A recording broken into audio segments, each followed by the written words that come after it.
समीकरण 2 में समीकरण 1 का भाग देते हैं तब हमें ये मान प्राप्त होता है F2 बट्टा में F1। और ये मान तो सीधा आ जाएगा, लेकिन जो ये मान है ये आएगा बट्टे में, तो ये बट्टे में बट्टा है तो उल्टा हो जाएगा, यानी 8 की स्क्वायर बट्टा में जी M1 गुणा में M। जी है गुरुत्व सार्वत्रिक नियतांक, M2 है चंद्रमा का द्रव्यमान, R2 है चंद्रमा की त्रिज्या और M है वस्तु का द्रव्यमान, R1 है पृथ्वी की त्रिज्या, G गुरुत्व सार्वत्रिक नियतांक, M1 है पृथ्वी का द्रव्यमान और M है वस्तु का द्रव्यमान। अब हम इनको क्या करेंगे, काटेंगे, तब G से G कट गया और M से M कट गया, तो हमारे पास ये मान प्राप्त हुआ है। चंद्रमा के द्रव्यमान को अगर हम 100 से गुणा कर दे तब हमें पृथ्वी का द्रव्यमान मिल जाएगा।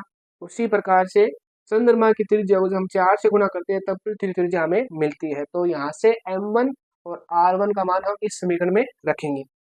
M1 की जगह क्या आ जाएगा 100 M2 और R1 की जगह क्या आ जाएगा 4R2। तो इस तरीके से ये M2 से M2 गया, ये R2 से R2 गया, तो इस तरीके से हमारे पास ये 4 की हो गई स्क्वायर यानी 16 और बट्टे में क्या आ गया 100।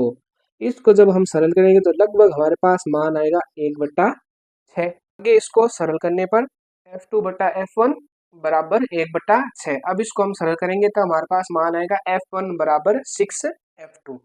यदि F2 बराबर है 10 न्यूटन, तो अगर F2 का मान यहाँ पे 10 न्यूटन रखेंगे तो हमारे पास F1 का मान कितना आ जाएगा 6 इंटू 10 बराबर 60 न्यूटन।